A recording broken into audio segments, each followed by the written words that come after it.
Welcome to Penrose Learning, where we make understanding easy. You start by opening the track tool and selecting the Airlock module so you're building the exact component you need. Place the first track section flush with the exhibit entrance and make sure snapping is set to small increments for precise alignment. This reduces later adjustments.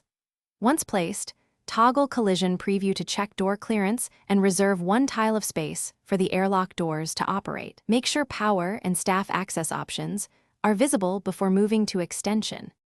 You now extend the track in short segments, 2 to 3 tiles at a time, which makes it easy to maintain consistent curvature and avoid misaligned joints. As you lengthen, place supports or pillars at regular intervals and lock elevation so slopes stay at or below 10 degrees for reliable vehicle movement. Once the path aligns, snap the airlock doors into the same orientation as the track and run the preview open/close sequence. This confirms animation timing and detects any immediate clipping issues before finalizing. Finish by finalizing connections and saving the layout, then run a full vehicle test across the airlock to verify smooth transit and door timing. If doors interfere with movement, adjust the timing delays in small half-second increments until they clear consistently.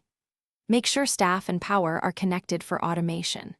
If you encounter clipping or collision, nudge the track laterally by small increments like 1/4 tile or change support height by 0.2 meters. This small repositioning usually resolves most issues quickly.